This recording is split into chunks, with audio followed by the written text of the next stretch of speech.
आयोग तयारी युट्युब च्यानलमा साथीहरूलाई हार्दिक स्वागत छ। आज 2077 फागुन 5 गते बुधबार गोर्खापत्र दैनिकमा प्रस्तुत भएका विभिन्न महत्त्वपूर्ण वस्तुगत प्रश्नोत्तरहरू लिएर म उपस्थित भएको छु। सुरु गरौँ पहिलो प्रश्नबाट। पहिलो प्रश्न रहेको छ, शिक्षा विज्ञान तथा प्रविधि मन्त्रालयले गठन गरेको नेपालको विद्यालय शिक्षा पद्धतिमा अक्षराङ्कन पद्धति सम्बन्धी अध्ययन कार्यदलले डी ग्रेड अर्थात् GPA 1.6 1.6 हासिल नगरेका सम्बन्धमा के सिफारिस गरेको छ? मूल प्रमाणपत्र उपलब्ध नगराउने भनेर सिफारिस गरेको छ। कार्यदलले 35% भन्दा कम प्राप्त गर्ने ग्रेड वा GPA मूल्याङ्कन नगरी प्रमाणपत्र नन ग्रेडेड उल्लेख गर्ने सिफारिस गरेको हो। नन ग्रेडेड प्राप्त गर्नेलाई मूल प्रमाणपत्र उपलब्ध नगराई ग्रेड सिट मात्र उपलब्ध गराउन सिफारिस गरेको छ। हाल कक्षा 8 देखि 12 सम्मका परीक्षामा सहभागी भएका सबैले कम्प्लिटेड भनेर मूल प्रमाणपत्र प्राप्त गर्ने गरेका छन्। हालको अभ्यासमा परीक्षामा विषयगत रूपमा 30 देखि 40% सम्म प्राप्त भएमा त्यसलाई D+ र 20 देखि 30% सम्म प्राप्त भएमा त्यसलाई D ग्रेड मूल्याङ्कन गर्ने गरिएको छ। दोस्रो प्रश्नतर्फ लागौँ। सरकारले देशैभरका सबै सामुदायिक विद्यालयमा जङ्क फुड पत्रु खाना खुवाउन नपाइने व्यवस्था कहिले गरेको हो? जङ्क फुड खाना नपाइने व्यवस्था विक्रम सम्वत 2077 फागुन 3 गते गरेको छ। शिक्षा तथा मानव स्रोत विकास केन्द्र सानोठिमीले विद्यालय दिवा खाजा व्यवस्थापन सहयोगी पुस्तिका सार्वजनिक गर्दै सामुदायिक विद्यालयमा प्रारम्भिक बाल विकासदेखि कक्षा 5 सम्मका विद्यार्थीलाई दिवा खाजामा जङ्क फुड खुवाउन निषेध गरेको छ।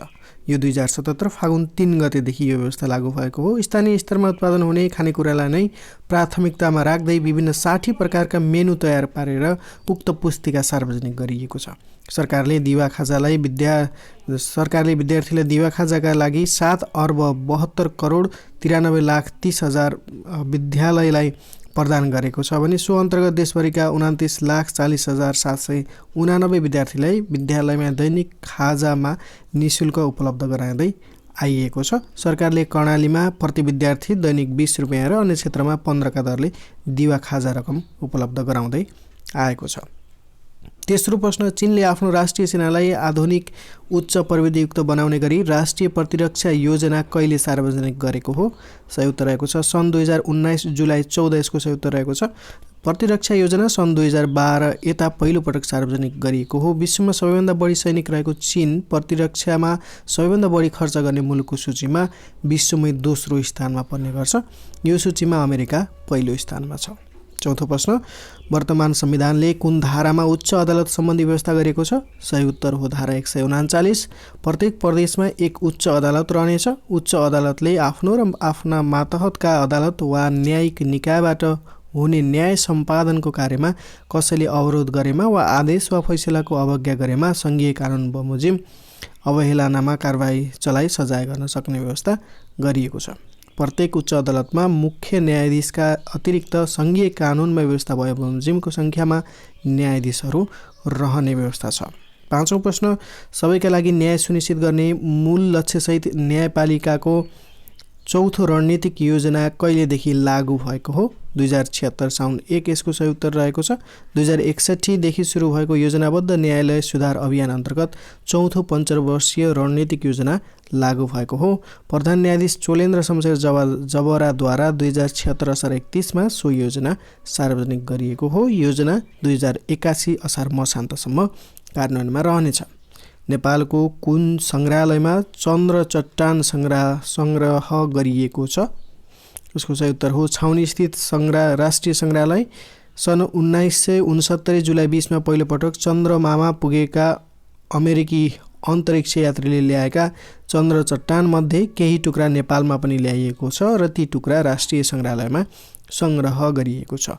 3 अमेरिकी अन्तरिक्ष यात्री नील आर्मस्ट्रङ, एडविन अल्ड्रिन र माइकल कोलिन्स सन् 1969 जुन 16 मा एपोलो 11 नामक यान मार्फत चन्द्रमाका लागि प्रस्थान गरेका थिए र जुलाई 20 मा चन्द्र धरातलमा पुगेका थिए। यानबाट पहिलोपटक चन्द्रमाको सतहमा पाइला राख्ने आर्मस्ट्रङ तथा दोस्रोमा अल्ड्रिन थिए। एपोलो 11 ले ल्याएका चट्टानका 4 वटा टुक्रा विक्रम सम्वत 2027 मा अमेरिकी सरकारका तर्फबाट नेपाल सरकारलाई हस्तान्तरण गरिएको थियो। त्यस्तै अर्को 7औं प्रश्नतर्फ लागौँ। 7औं प्रश्न रहेको छ बङ्गलादेशको मुद्रालाई टाका भनिन्छ भने भुटानको मुद्रालाई के भनिन्छ? सही उत्तर रहेको छ नेगुल्ट्रम। त्यस्तै 8औं प्रश्न रहेको छ प्रसिद्ध समाजसेवी तुलसी मेहरद्वारा जनचेतना जगाउने उद्देश्यका साथ सञ्चालित गरिएको चरखा प्रचारक नामक अभियानमा रोक लगाउने राणा प्रधानमन्त्री को हुन्? भीम शमशेर यसको सही उत्तर थियो। चलचित्र क्षेत्रमा नोबेल पुरस्कारका रूपमा मानिने प्रसिद्ध ओस्कार अवार्ड पहिलोपटक कहिले प्रदान गरिएको थियो? सन् 1929 मा प्रदान गरिएको थियो। सन् 1929 मा स्थापित यो पुरस्कार पहिलोपटक सन् 1929 मा विङ्स चलचित्रलाई प्रदान गरिएको थियो। 10औं प्रश्न नेपालमा सर्वप्रथम हुलाक टिकटको प्रकाशन कहिले गरियो? विक्रम सम्वत 1938। विक्रम सम्वत 2075 मा मनाइएको प्रथम राष्ट्रिय सूचना तथा सञ्चार प्रविधि दिवसको नारा के रहेको थियो?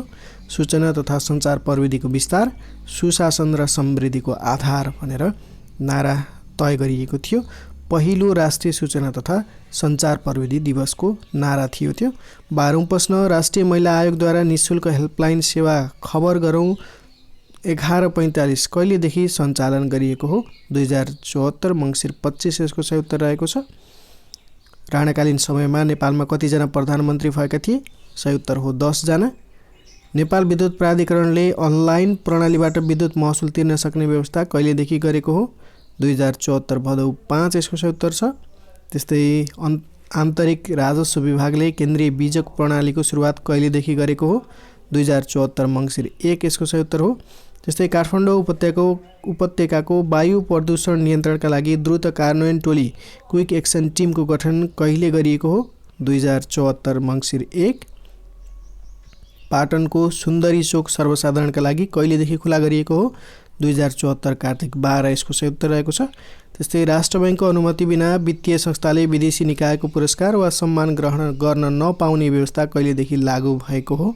सही उत्तर रहेको छ विक्रम सम्वत 2074 पुस 11। विष्णुका 10 अवतार के हुन्? मत्स्य, कुर्म, वराह, नृसिंह, वामन, परशुराम, राम, कृष्ण, बुद्ध र बल्की यसको सही उत्तर रहेको छ।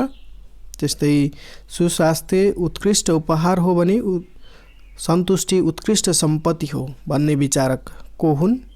गौतम बुद्ध यसको सही उत्तर हो। त्यस्तै प्रशासकीय पुनर्गठन योजना आयोग 2013 कसको अध्यक्षतामा गठित आयोग हो? टङ्क प्रसाद आचार्य। त्यस्तै एक वडा एक कालोपत्री सडक आयोजना तय गर्ने स्थानीय तह कुन हो? फुङलिङ नगरपालिका Taplejung. Highway of special program केसँग सम्बन्धित छ? एक गाउँ एक उत्पादन कार्यक्रमसँग सम्बन्धित छ। त्यस्तै महाहन्ट अपरेसन केसँग सम्बन्धित छ? दुर्लभ वन्यजन्तु र वनस्पतिको संरक्षणसँग सम्बन्धित छ महाहन्ट अपरेसन। त्यस्तै 25औं प्रश्न राष्ट्रिय योजना आयोगद्वारा दोस्रो बहुपक्षीय पोषण आयोजना सन् 2018-2022 कहिले सार्वजनिक गरियो? सही उत्तर हो 2074 मङ्सिर 28।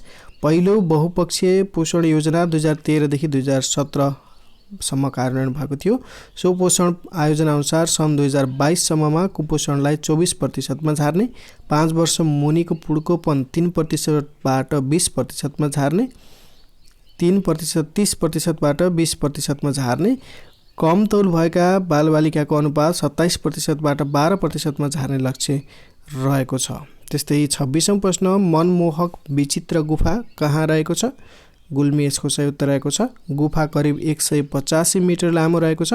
गुफाको मुख्य प्रवेशद्वारबाट झन्डै 150 मिटर भित्र पुगेपछि 500 जनासम्म अट्ने स्थान रहेको छ जसलाई सवाहाल नामाकरण गरिएको छ। त्यस्तै गुफामा शिवालय, राम र कृष्णको प्रतीक, विभिन्न नागका आकृति, गोपी कृष्ण, जटायु लगायतका आकृति रहेको छ। गुल्मी सदरमुकाम तमघासबाट 4 कोस टाढा रहेको यो गुफा 2045 सालमा ढेँडो लखड्दै जाने क्रममा फेला परेको स्थानीयले बताएका छन् भनेर आजको गोरखापत्र दैनिकमा विभिन्न महत्त्वपूर्ण वस्तुगत प्रश्नोत्तरहरू प्रकाशन गरिएको छ। यी रहेका थिए आज 2077 फागुन 5 मा प्रकाशित गोरखापत्र दैनिकका वस्तुगत प्रश्नोत्तरहरू। यस्तै प्रश्नोत्तरहरू नियमित प्राप्त गर्नको लागि आयोग तयारी युट्युब च्यानल हेर्दै गर्नुहोला। यो भिडियोबाट म बिदा हुन चाहन्छु। हवस् त, नमस्कार।